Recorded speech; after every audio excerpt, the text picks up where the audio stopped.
നമസ്കാരം.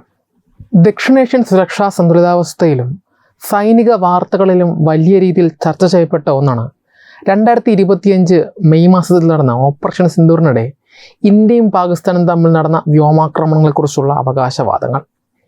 ഈ ഏറ്റുമുട്ടലിൽ പാകിസ്ഥാൻ്റെ J-10CE യുദ്ധവിമാനങ്ങൾ തദ്ദേശീയമായി നിർമ്മിച്ച KLJ-7A AESA റഡാർ മാത്രം ഉപയോഗിച്ച് 200 കിലോമീറ്റർ അകലെ വെച്ച് ഇന്ത്യൻ പോർ വിമാനങ്ങളെ വെടിവെച്ചിട്ടു എന്ന ചൈനീസ് റഡാർ ശാസ്ത്രജ്ഞൻ ബെൻ ഡേയുടെ അവകാശവാദം.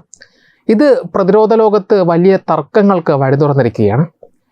അവാക് സംവിധാനങ്ങളുടെയോ മറ്റ് നെറ്റ്വർക്ക് പിന്തുണയുടെയോ സഹായമില്ലാതെ ഒറ്റയ്ക്ക് പ്രവർത്തിച്ചാണ് ഈ നേട്ടം കൈവരിച്ചത് എന്നാണ് ചൈനീസ് മാധ്യമങ്ങളും പ്രമുഖ മാധ്യമ സ്ഥാപനമായ സോഹുവും റിപ്പോർട്ട് ചെയ്യുന്നത്.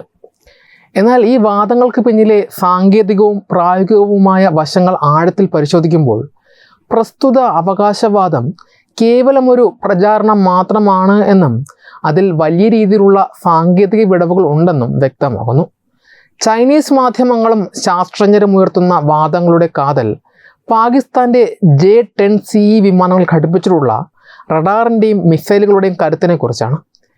ഗാലിയം നൈട്രൈഡ് സാങ്കേതിക വിദ്യയും ശത്രുക്കളുടെ റഡാർ വാർണിംഗ് റിസീവറുകളിൽ പെടാത്ത രീതിയിലുള്ള ലോ പ്രോബബിലിറ്റി ഓഫ് ഇൻ്റർസെപ്റ്റ് വെയർഫോമുകളും ഉപയോഗിച്ചുകൊണ്ട് ഇന്ത്യൻ വിമാനങ്ങൾക്ക് യാതൊരുവിധ മുന്നറിയിപ്പും ലഭിച്ചിട്ടില്ല എന്നാണ് ചൈന അവകാശപ്പെടുന്നത്. Rafale, Sukhoi Su-30 MKI, MiG-29 എന്നീ മുൻനിര ഇന്ത്യൻ വിമാനങ്ങൾക്ക് മിസൈൽ ഭീഷണി തിരിച്ചറിയാൻ കഴിയുന്നതിന് മുൻപ് തന്നെ PL-15 മിസൈലുകൾ വഴി അവ തകർക്കപ്പെട്ടുവെന്നും 6 ഇന്ത്യൻ വിമാനങ്ങൾ തകർന്നപ്പോൾ പാകിസ്ഥാന് ഒരു വിമാനം പോലും നഷ്ടമായില്ല എന്നുമാണ് ചൈനീസ് വൃത്തങ്ങൾ അവകാശപ്പെടുന്നത്. എന്നാൽ ഈ സംഭവം നടന്ന് വർഷങ്ങൾക്ക് ശേഷമാണ് ചൈനീസ് ഔദ്യോഗിക മാധ്യമങ്ങൾ ഇത്തരം വലിയ അവകാശവാദങ്ങളുമായി രംഗത്ത് വന്നത് എന്നതും ശ്രദ്ധേയമാണ്. ഈ വാദങ്ങളെ സാങ്കേതികമായി പരിശോധിക്കുമ്പോൾ നിരവധി വൈരുദ്ധ്യങ്ങൾ കാണാൻ സാധിക്കും. ഒന്നാമതായി, KLJ-7A റഡാറിൻ്റെ സാധാരണ കണ്ടുപിടുത്ത ദൂരപരിധി എന്നത് 120 മുതൽ 200 കിലോമീറ്റർ വരെ മാത്രമാണ്. അതായത് റഡാറിൻ്റെ പരമാവധി ശേഷിയുടെ അതിർത്തിയിൽ വെച്ച് മറ്റ് സംവിധാനങ്ങളുടെ സഹായമില്ലാതെ ഒരു ലക്ഷ്യത്തെ കൃത്യമായി ട്രാക്ക് ചെയ്യുക എന്നത് പ്രായോഗികമായി വളരെ ബുദ്ധിമുട്ടുള്ള കാര്യമാണ്. രണ്ടാമതായി, പാകിസ്ഥാൻ ഉപയോഗിക്കുന്ന PL-15E മിസൈലിൻ്റെ പരസ്യപ്പെടുത്തിയ ദൂരപരിധി 145 കിലോമീറ്റർ മാത്രമാണ്. 145 കിലോമീറ്റർ മാത്രം പരിധിയുള്ള ഒരു മിസൈലിന് 200 കിലോമീറ്റർ അകലെയുള്ള ലക്ഷ്യത്തിൽ പറ്റി നിൽക്കാൻ ബാഹ്യമായ ഡാറ്റാ ലിങ്ക് പിന്തുണയില്ലാതെ സാധ്യമല്ല. അതിനാൽ തന്നെ പാകിസ്ഥാൻ്റെ SAP-2000 ഏരിയയെ പോലെയുള്ള എയർബോൺ വാർണിംഗ് വിമാനങ്ങളുടെ സഹായമില്ലാതെ ഒറ്റയ്ക്ക് ഈ ആക്രമണം നടത്തിയെന്ന വാദം പോലും സാങ്കേതികമായി നിലനിൽക്കുന്നതല്ല. കൂടാതെ ഇന്ത്യൻ വ്യോമസേനയുടെ പക്കലുള്ള റഫാൽ വിമാനങ്ങളുടെ ശേഷിയെയും ഈ വാദം ലഘൂകരിക്കുന്നു. റഫാലിൽ ഘടിപ്പിച്ചിട്ടുള്ള തെയിൽസ് RBE-2AA റഡാറിന് 200 മുതൽ 240 കിലോമീറ്റർ വരെ ദൂരത്തിലുള്ള വിമാനങ്ങളെ തിരിച്ചറിയാൻ ശേഷിയുണ്ട്. ഇതിനു പുറമെ ലോകത്തിലെ ഏറ്റവും അത്യാധുനിക ഇലക്ട്രോണിക് വാർഫെയർ സംവിധാനങ്ങളിൽ ഒന്നായ സ്പെക്ട്ര റഫാലിലുണ്ട്. ദീർഘദൂര റഡാർ തരംഗങ്ങളെയും വരുന്ന മിസൈലുകളെയും കൃത്യമായി തിരിച്ചറിയുവാനും പ്രതിരോധിക്കുവാനും ശേഷിയുള്ള ഈ ഒരു വിമാനത്തിന് യാതൊരുവിധ മുന്നറിയിപ്പും ലഭിച്ചില്ല എന്ന് പറയുന്നത് വസ്തുതാവിരുദ്ധമാണ്. യുദ്ധരംഗത്തെ വസ്തുതകളെക്കാൾ ഉപരിയായി തങ്ങളുടെ സൈനിക ആയുധങ്ങളുടെ കച്ചവട സാധ്യതകൾ വർദ്ധിപ്പിക്കാനാണ് ചൈന ഇത്തരം പ്രചാരണങ്ങൾ വഴി ഉദ്ദേശിക്കുന്നത്. സ്വന്തം പ്രതിരോധ ഉൽപ്പന്നങ്ങളായ SR റഡാറുകളും PL-15 മിസൈലുകളും അന്താരാഷ്ട്ര വിപണിയിൽ വിറ്റഴിക്കാൻ ഇതൊരു മികച്ച പരസ്യമായി ചൈന മാറ്റുന്നു. എങ്കിലും ഈ സംഭവ വികാസങ്ങൾ ഇന്ത്യൻ പ്രതിരോധ മേഖലയ്ക്ക് പ്രധാനപ്പെട്ട ചില പാഠങ്ങൾ നൽകുന്നുണ്ട്.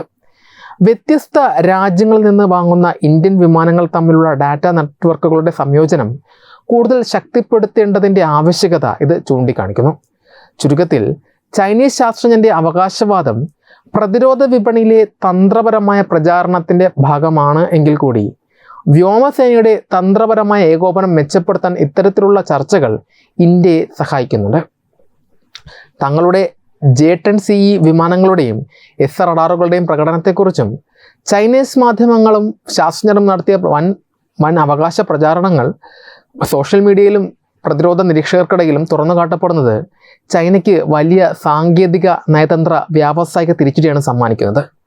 തങ്ങളുടെ ആയുധശേഷിയെ ആഗോളതലത്തിൽ ഉയർത്തിക്കാട്ടാൻ ലക്ഷ്യമിട്ട് നടത്തിയ ഇത്തരം നീക്കങ്ങൾ കൃത്യമായ സാങ്കേതിക അപഗ്രഥനങ്ങളിലൂടെ പൊളിച്ചെഴുതപ്പെടുമ്പോൾ അത് ചൈനയുടെ വിശ്വാസ്യതയ്ക്കാണ് വൻ ക്ഷതമേൽപ്പിക്കുന്നത്. സാങ്കേതിക തളർച്ചയും സമാന്തര തെളിവുകളുടെ അഭാവവും ചൂണ്ടിക്കാട്ടി പ്രതിരോധ വിദഗ്ധരും സോഷ്യൽ മീഡിയയിലെ ആഗോള നിരീക്ഷകരും ചൈനീസ് അവകാശവാദങ്ങളെ തിരുത്തുമ്പോൾ ചൈനയുടെ പ്രതിരോധ ഉൽപ്പാദന മേഖലയ്ക്കാണ് ഏറ്റവും വലിയ തിരിച്ചടി ഉണ്ടാകുന്നത്. തങ്ങൾ നിർമ്മിക്കുന്ന ആയുധങ്ങൾക്ക് അന്താരാഷ്ട്ര വിപണിയിൽ കൂടുതൽ ഉപഭോക്താക്കളെ കണ്ടെത്തുക എന്ന തന്ത്രപ്രധാന ലക്ഷ്യത്തോടെയാണ് ചൈന ഇത്തരത്തിലുള്ള അതിശയോക്തി പരത്തുന്ന വാദങ്ങൾ ഉന്നയിക്കുന്നത്. എന്നാൽ ചൈനീസ് റഡാർ ശാസ്ത്രജ്ഞന്റെ അവകാശവാദങ്ങളിലെ പ്രായോഗികമായ വിടവുകൾ ഡിജിറ്റൽ പ്ലാറ്റ്ഫോമുകളിൽ പരസ്യമായി ചർച്ച ചെയ്യപ്പെടുകയും വ്യാജ പ്രചാരണമാണെന്ന് തെളിയിക്കുകയും ചെയ്യുമ്പോൾ ചൈനീസ് ആയുധങ്ങൾ വാങ്ങാൻ ആഗ്രഹിക്കുന്ന മറ്റ് രാജ്യങ്ങൾക്കിടയിൽ അത് വലിയ സംശയവും ഭയവും ഉണ്ടാക്കുന്നു. ഒരു ഉൽപ്പന്നത്തിൻ്റെ യഥാർത്ഥ ശേഷിയേക്കാൾ കൂടുതൽ പ്രചാരണം നൽകി ഉപഭോക്താക്കളെ ആകർഷിക്കാൻ ശ്രമിക്കുന്നത് പരാജയപ്പെടുമ്പോൾ പ്രതിരോധ വിപണിയിലെ തങ്ങളുടെ വിശ്വാസ്യത പൂർണ്ണമായും നഷ്ടപ്പെടുകയാണ് ചെയ്തത്. ഇതിലുപരിയായി സൈനിക നയതന്ത്രത്തിലും ആഗോളതലത്തിലെ പ്രതിച്ഛായയിലും ചൈനയ്ക്ക് നേരിടേണ്ടി വരുന്ന തിരിച്ചടി വളരെ വലുതാണ്. മുൻകാലങ്ങളിൽ ഔദ്യോഗിക മാധ്യമങ്ങളുടെ നിയന്ത്രണത്തിലൂടെ തങ്ങൾക്ക് അനുകൂലമായ വാർത്തകൾ മാത്രം ലോകത്തിന് മുന്നിൽ എത്തിക്കാൻ ചൈനയ്ക്ക് സാധിച്ചിരുന്നു. എന്നാൽ ഇന്നത്തെ വിവര സാങ്കേതിക യുഗത്തിൽ സോഷ്യൽ മീഡിയയും സ്വതന്ത്ര പ്രതിരോധ വിശകലന വിദഗ്ധരും ഏതൊരു അവകാശവാദത്തെയും നിമിഷങ്ങൾക്കകം സൂക്ഷ്മ പരിശോധനയ്ക്ക് വിധേയമാക്കും. ചൈന പുറത്തുവിടുന്ന വിവരങ്ങൾ കേവലം രാഷ്ട്രീയ അജണ്ടയോ മനഃശാസ്ത്ര യുദ്ധത്തിൻ്റെ ഭാഗമോ ആണെന്ന് ലോകം തിരിച്ചറിയുമ്പോൾ ചൈനയുടെ ഔദ്യോഗിക പ്രസ്താവനകളുടെയും സൈനിക അവകാശവാദങ്ങളുടെയും അന്താരാഷ്ട്ര മൂല്യം ഗണ്യമായി ഇടിയും. ഒരു വൻശക്തി എന്ന നിലയിൽ വിശ്വസനീയമായ വിവരങ്ങൾ പങ്കുവയ്ക്കുന്നതിൽ ചൈന പരാജയപ്പെടുന്നു എന്ന പൊതുവികാരം രൂപപ്പെടാൻ ഇത് കാരണമാകുന്നു.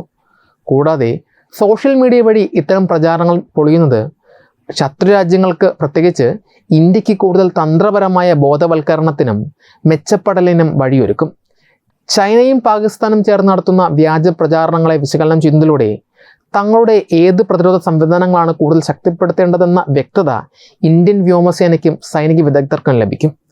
ശത്രുവിൻ്റെ പ്രചാരണ തന്ത്രങ്ങളെ കൃത്യമായി മനസ്സിലാക്കുവാനും അവയെ ഡിജിറ്റൽ ലോകത്തും നയതന്ത്ര തലത്തിലും പ്രതിരോധിക്കുവാനും ഇന്ത്യക്ക് ഇത് കൂടുതൽ അവസരം നൽകും. സ്വന്തം ആയുധങ്ങളുടെ പോരായ്മകൾ മറച്ചുവെക്കാൻ വ്യാജ വാർത്തകളെ ആശ്രയിക്കുന്നത് വഴി യഥാർത്ഥ സൈനിക തന്ത്രങ്ങൾ രൂപീകരിക്കുന്നതിൽ ചൈന സ്വയം വഞ്ചിക്കപ്പെടാനുള്ള സാധ്യതയും വർദ്ധിക്കുന്നു. ചുരുക്കത്തിൽ അത്യാധുനിക സാങ്കേതിക വിദ്യയുടെയും സോഷ്യൽ മീഡിയയുടെയും കാലത്ത് അപക്വവും വാസ്തവ വിരുദ്ധവുമായ വിവരങ്ങൾ പ്രചരിപ്പിക്കുന്നത് ചൈനയ്ക്ക് ഗുണത്തേക്കാളേറെ ദോഷമാണ് ചെയ്യുന്നത്. പ്രതിരോധ വിപണിയിലെ തിരിച്ചടി, അന്താരാഷ്ട്ര തലത്തിൽ നയതന്ത്ര വിശ്വസ്തതയിൽ ഉണ്ടാകുന്ന ഇടിവ്, അതിലുപരി തങ്ങളുടെ സൈനിക ആധിപത്യം എന്ന വ്യാജ പ്രതിച്ഛായ തകരൽ എന്നിവ ചൈനയെ വലിയ പ്രതിസന്ധിയിലേക്കാണ് തള്ളിവിടുന്നത്. തന്ത്രപരമായ മാധ്യമ പ്രചാരണങ്ങൾ കൊണ്ട് ആഗോള സുരക്ഷാ സമവാക്യങ്ങളെ മാറ്റാൻ കഴിയില്ല എന്നും സുതാര്യതയും യഥാർത്ഥ സാങ്കേതിക മികവുമാണ് പ്രതിരോധ രംഗത്ത് പ്രധാനമെന്നും ഇത്തരം സംഭവങ്ങൾ വ്യക്തമാക്കുന്നു. ഈ വാർത്തയെക്കുറിച്ചുള്ള നിങ്ങളുടെ അഭിപ്രായങ്ങൾ കമൻറ്റുകളായി രേഖപ്പെടുത്തുക. വീഡിയോ ഇഷ്ടമായാൽ ലൈക്ക് ചെയ്യുക, ഷെയർ ചെയ്യുക. കൂടുതൽ വാർത്തകൾക്കായി ഞങ്ങളുടെ ചാനൽ സബ്സ്ക്രൈബ് ചെയ്യുക. വെബ് ഡെസ്ക് തത്വമൈ ന്യൂസ്.